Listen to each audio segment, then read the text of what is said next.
Hello friends, welcome back to my YouTube channel.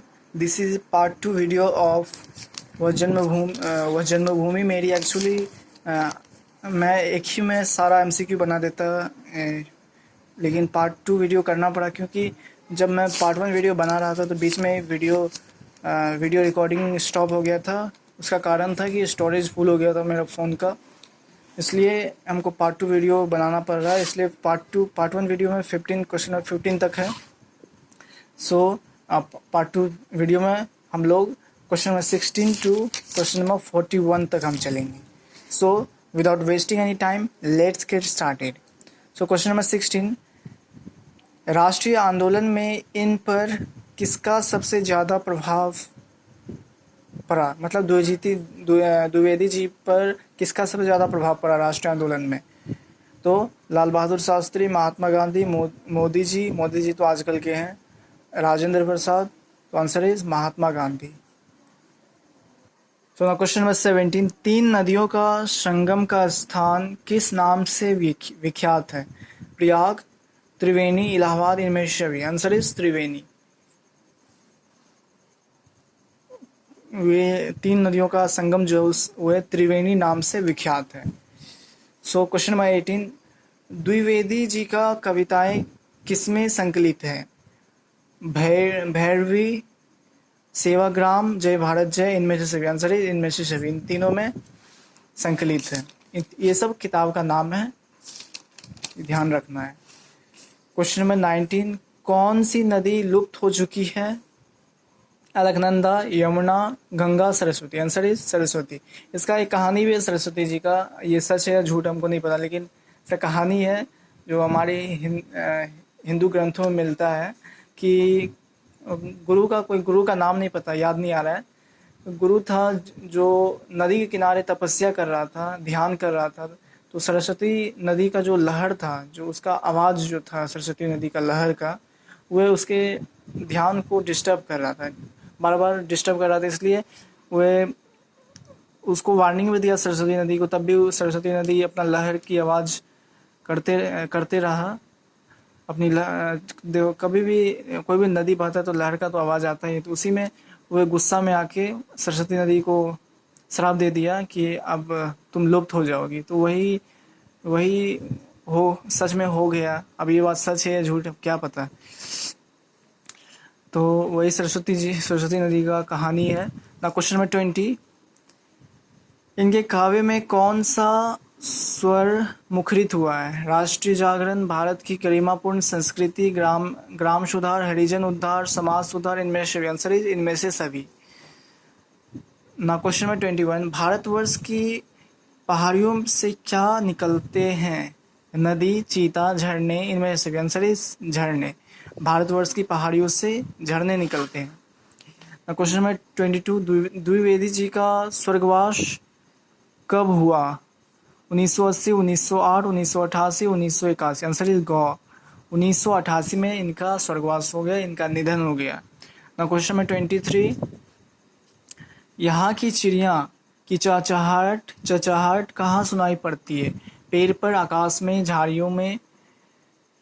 देखो यहाँ पर पेड़ नहीं लिखना क्योंकि इस कविता के अनुसार झाड़ियों में चिड़िया की चहचहाहट सुनाई पड़ती है ना। क्वेश्चन नंबर 24, यहाँ जगह जगह क्या चीज़ के बाग हैं? केले के, नारियल के, आम के, चाय के। आंसर इज आम के। आप गंगा प्लेन में कहीं पर भी जाएंगे तो आम के बाग हमेशा मिल ही जाएंगे, आम के जंगल मिल ही जाएंगे आपको। सो नाउ क्वेश्चन नंबर 25, बौर का क्या अर्थ है?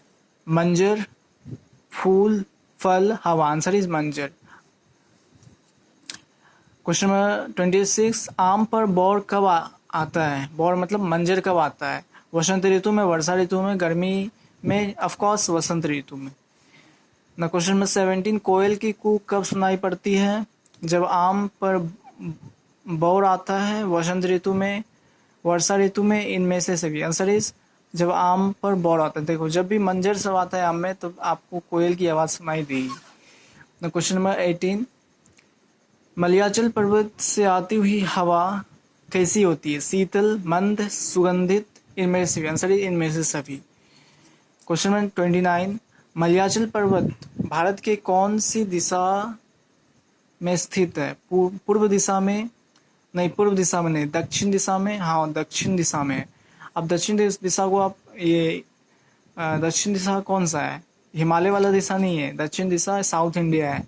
उधर ही मलयाचल पर्वत है, उधरी से बहुत शीतल हवा आता है, मंद सुगंधित हवा आता है। सो क्वेश्चन नंबर 30, दक्षिण भारत के पर्वतों से आने वाली वायु कैसी होती है? ठंडी, गर्म, नरम, शीतल। Answer is sheetal. Question number 31, Bharat भूमि में किसका बोलबाला है? राजनीति का, प्रधानमंत्री का, फिल्म स्टार का और धर्म का। आंसर इज भारत भूमि पर धर्म का बोलबाला है। ना क्वेश्चन नंबर 32, भारत भूमि में किसका सबसे महत्वपूर्ण स्थान है? सैनिक, नेता, धर्म, देशभक्ति। आंसर इज धर्म। भारत भूमि को धर्म भूमि कहा जाता है, इसलिए भारत भूमि में किसका सबसे महत्वपूर्ण स्थान है? धर्म का। तो क्वेश्चन नंबर 33, श्री राम का जन्म किस कुल में हुआ था? रघुकुल, पुरुकुल, श्रेष्ठ कुल, इनमें से सभी। आंसर इज श्री राम का जन्म, श्री राम भगवान है और उनका जन्म रघुकुल में हुआ था। क्वेश्चन नंबर 34, मर्यादा पुरुषोत्तम किसे कहा गया है? रघुपति, सीता, श्री कृष्ण, गौतम बुद्ध। आपको बता दें कि श्री राम को ही रघुपति भी कहा जाता है, इसलिए आंसर इज रघुपति। श्री राम को मर्यादा पुरुषोत्तम कहा जाता है और श्री राम को ही रघुपति भी कहा जाता है, क्योंकि वे रघुकुल के थे।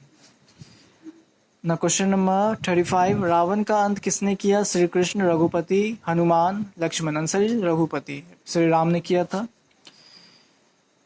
क्वेश्चन नंबर 36, सीता किसकी पुत्री है? धरती माँ की, जनक की, दशरथ की, इनमें से कोई भी नहीं। आंसर है जनक की। सीता जनक की पुत्री है। ना क्वेश्चन नंबर 37, भारत भूमि पर किसकी मुरली गूंजती है? श्री राम, श्री कृष्ण की, सीता की, श्री गणेश की। तो आंसर है श्री कृष्ण की मुरली गूंजती है। क्वेश्चन नंबर 38, श्री कृष्ण को गीता का उपदेश अर्जुन को क्यों देना पड़ा? क्योंकि वह लड़ना नहीं चाहता। वो लड़ना चाहता, लेकिन उसके अंदर मोह था। वो मोह की वजह से, मतलब मोह था कि वो अपने भाई को कैसे मारेगा, अपने से कैसे लड़ेगा। तो वही मोह को दूर करने के लिए, तो आंसर इज दिस, उसके मोह को दूर करने के लिए श्री कृष्ण उसे गीता का पाठ पढ़ाया। तो मोहग्रस्त के लिए नहीं, मोहग्रस्त अर्जुन तो मोहग्रस्त थे, उसको मोह को दूर करने के लिए वे गीता का उससे पाठ पढ़ाया। तो ना क्वेश्चन नंबर 39, ज्ञान का प्रकाश देश विदेश में कौन फैलाया? गौतम बुद्ध, श्री कृष्ण, श्री राम, हनुमान। आंसर इज, देखो ऐसे तो सब भगवान कुछ ना कुछ मैसेज दिया है दुनिया को, लेकिन गौतम बुद्ध जो है वहाँ पर हर जगह जा कर ज्ञान का, मतलब देश विदेश में प्रकाश फैलाया, ज्ञान का प्रकाश। सो गौतम बुद्ध सही आंसर है। ना क्वेश्चन नंबर 40, जीवों पर दया और अहिंसा का संदेश किसने दिया? गौतम बुद्ध, श्री कृष्ण, श्री राम, हनुमान। आंसर इज गौतम बुद्ध ने जीवों पर दया और अहिंसा का संदेश दिया है। ना क्वेश्चन नंबर 41, भारत भूमि को कौन सी भूमि इनमें से कहा नहीं गया है? मतलब ये भूमि दिया है, भारत भूमि के नाम दिए हैं, क्या नाम से जाने जाते हैं, लेकिन इसमें बोल रहा है इसमें से कौन सा भूमि है जो भारत भूमि को नहीं कहा गया है। तो जन्मभूमि तो कहा गया है, मातृभूमि तो कहा गया है, धर्म भूमि भी कहा गया है, कर्म भूमि भी कहा गया है, युद्ध भूमि भी कहा गया है, स्वर्ण भूमि भी कहा है, पुण्य भूमि भी कहा गया है, बुद्ध भूमि भी कहा गया है, अधर्म भूमि नहीं कहा गया। दिस इज, ये वाला करेक्ट आंसर है। तो भारत भूमि को कौन सी भूमि इनमें से नहीं कहा गया है? तो अधर्म भूमि नहीं कहा गया। So this was the video, and in part 1 video it is from question number 1 to 15, and this was a part 2 video. So thank you very much for watching my video. Don't forget to like and subscribe my video. Thank you very much.